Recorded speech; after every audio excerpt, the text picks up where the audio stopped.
Hello guys, welcome to my channel. This is Frederick Obiri. I want to talk about coping with economic hardship in present economic reality slash post COVID-19.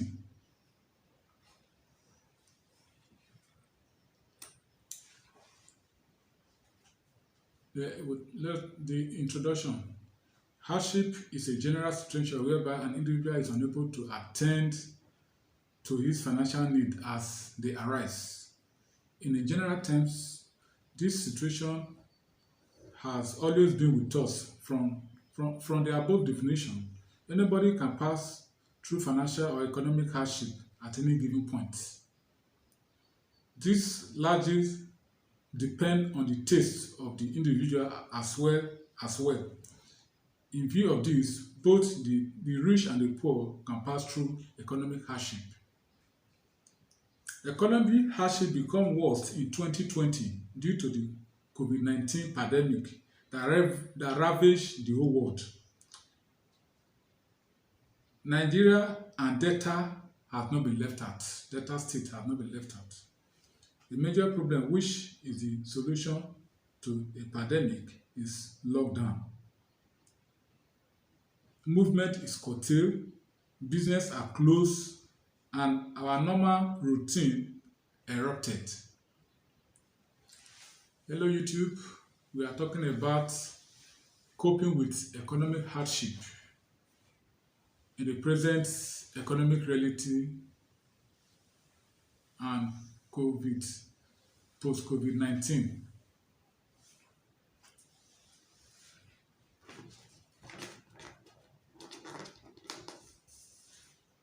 Being in a position of economic hardship is something which nobody wishes.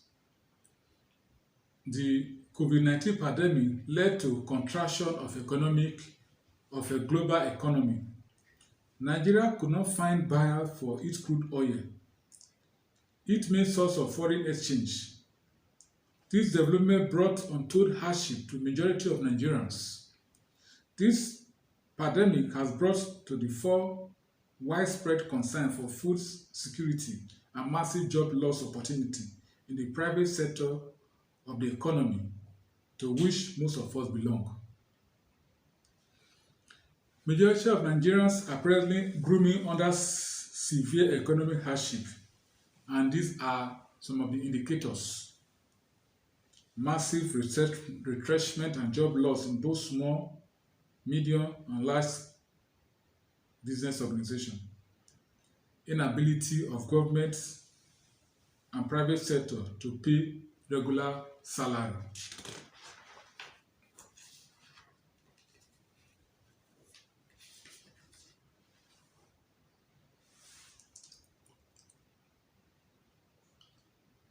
High cost of foodstuff, house rent, transport costs, etc. as a result of inflation and many other factors.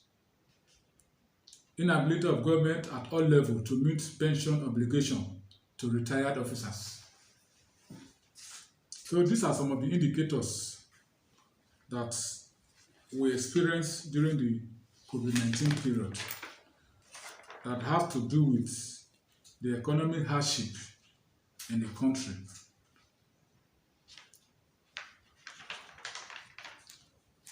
Then outside that, we're talking about the self-development and inward looking. You know, as a country become hardship tests on us as an individual or even as a government, we have to look inward, because without you looking inward, you will know that there are some opportunity inside hardship. You know, they used to say that in every hardship there is an opportunity. That is what Jack Ma used to say, this Chinese billionaire. He said, in every hardship there is an opportunity. So when this economic hardship, this COVID-19 came up, people experience hardship, people complain, while the smart ones, they look at it as opportunity. In fact, that is what gave birth to Zoom that we are currently using. Then working from afar. There are some instances people these days no longer even go to work to do their normal day work. All they need to do is to post the job to you and do it from your home. So that is what people are now doing.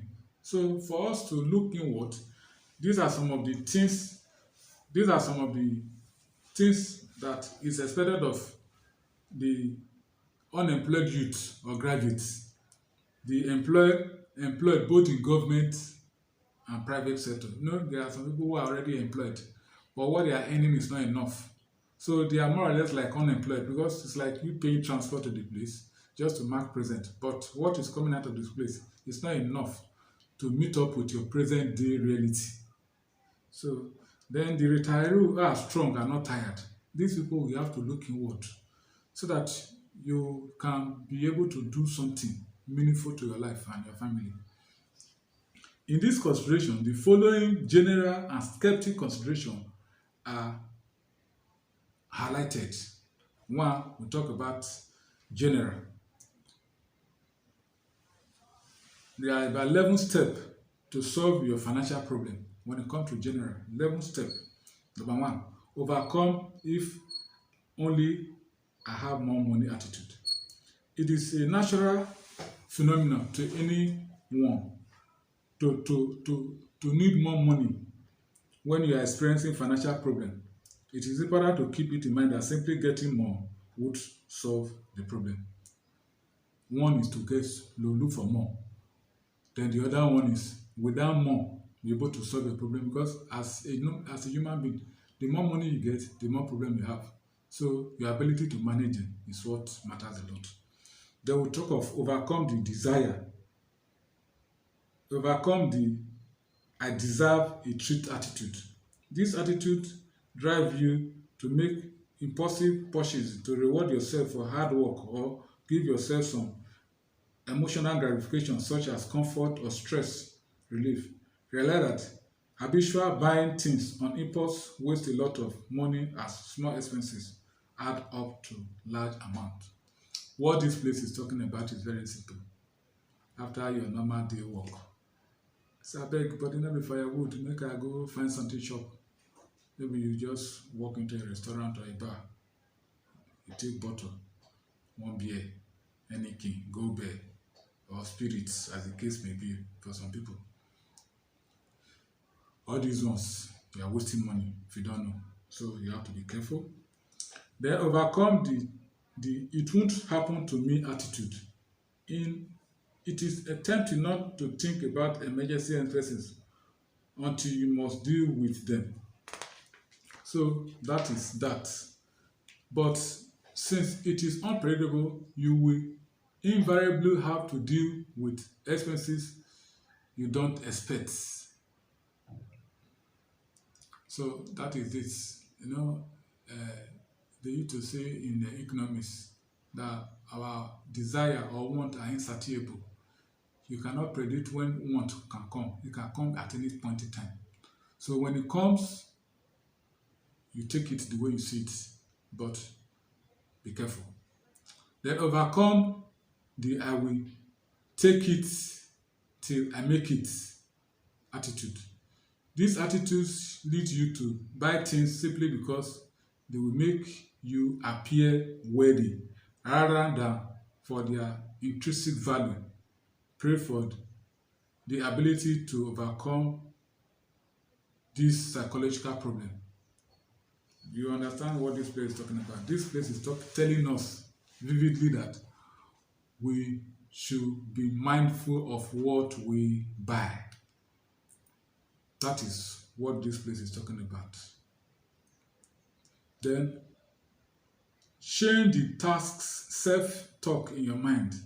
Honestly, examine the thought that run through your mind about money and challenge them regularly to discern whether or not they are true. As you can see, this place is self-explanatory.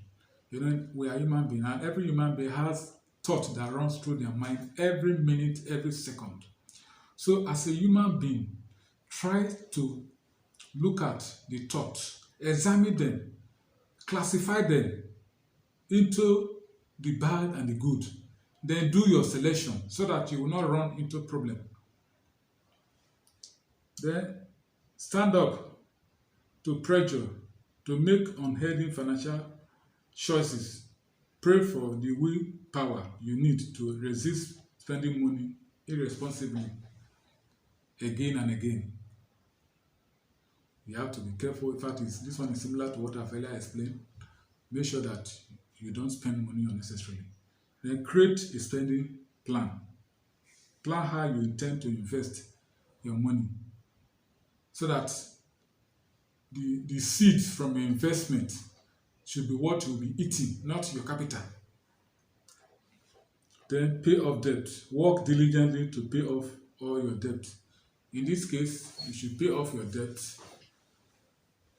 with little money that you are earning. You know, in some instances, people, when you are earning money, whether big or small, some people always believe that it's only when they earn big money that they can be able to pay debt. But the answer is capital no.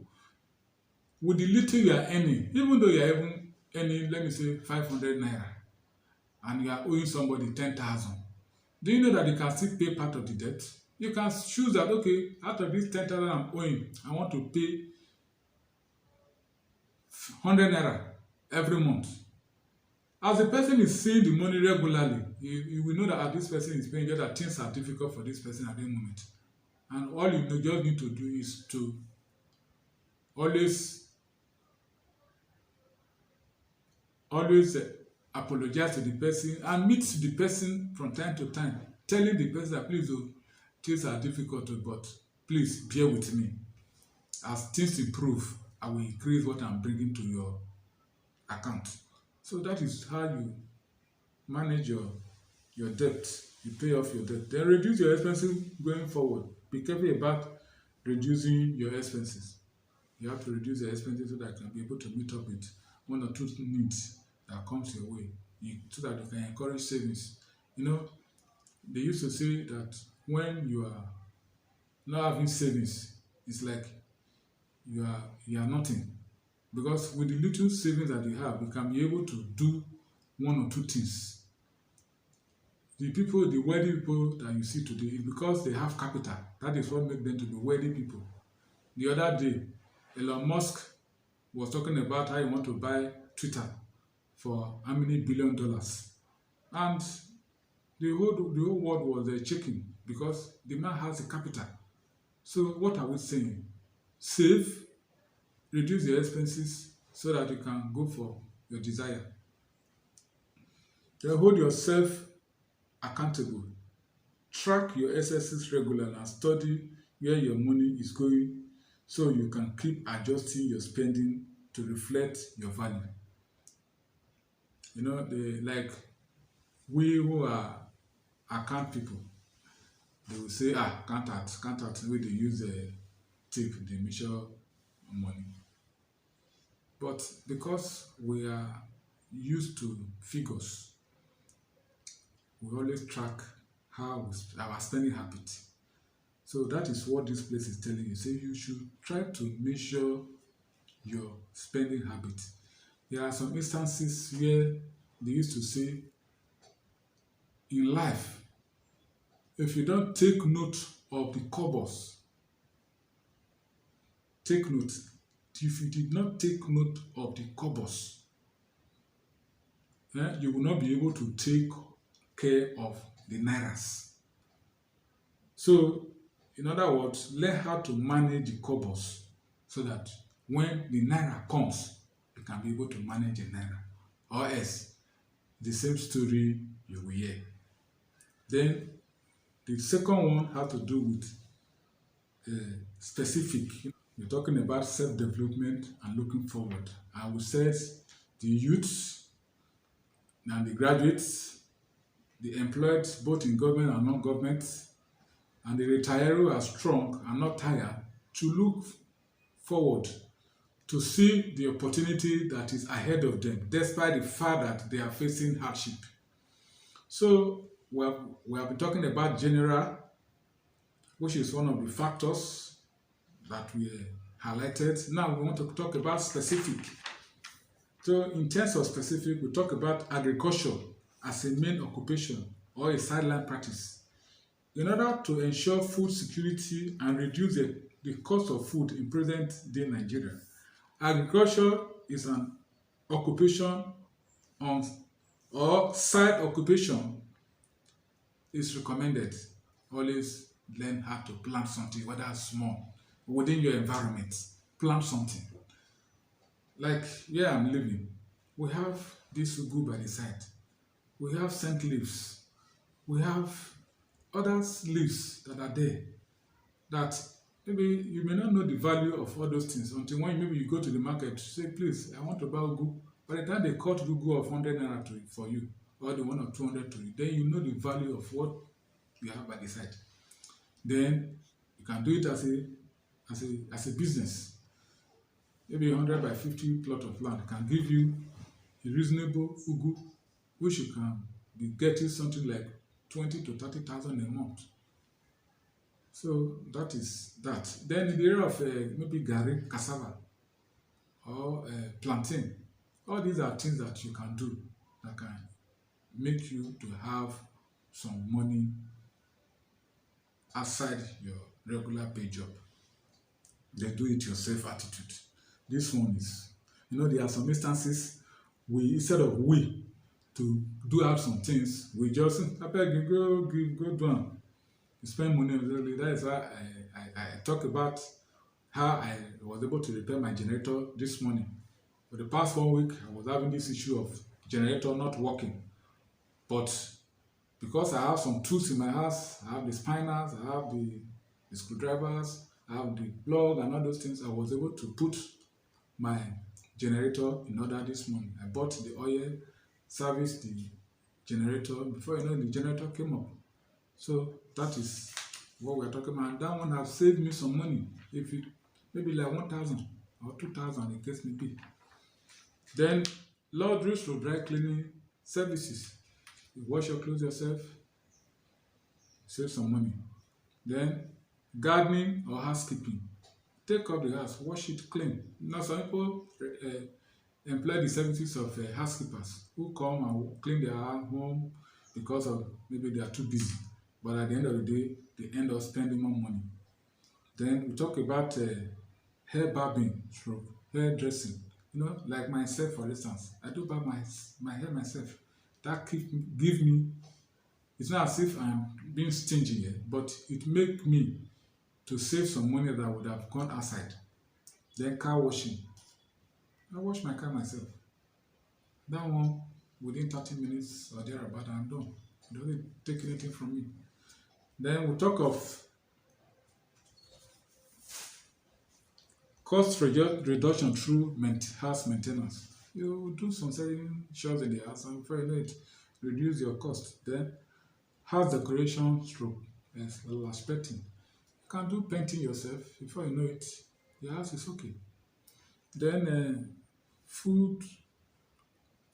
Then maintain good affectionate relationship with immediate and external family. Try to be closer to your people, your relative. Because they used to say, it's the family that owns person. So likewise, it is you that owns the family. So that personal relationship, let it go among you. In fact, that is what Africans are known for. When you cohabit with your family, extended family, you are going to come out with good and positive results. Then generating multiple sources of income. Like me, as a case, you see me now, I'm doing YouTube. YouTube means I am talking about multiple sources of income. I'm working somewhere, I'm being paid. At times, even myself, when my vehicle is under, I do go to the train station, do some car hire, shuttle. People have carried some people to the town and get 1,000, 2,000, 3,000, 4,000, 5,000. As the case may be, it depends on where I am taking that person to. So those are some of the things that we do to generate income to us while we are still keeping our normal pay job. Then for people who are in business, maybe you have a store, you are selling one particular brand of something. You can decide to add another one. Before you know it, more money will be coming to your way. So that is the area of overcoming economic hardship in our present day economy. So that is that. Thank you, YouTube. Hello guys, if you like this video, if you like this content, please like my video, subscribe to my YouTube channel, leave a comment at the comment section below, and give it videos a thumbs up. Thank you.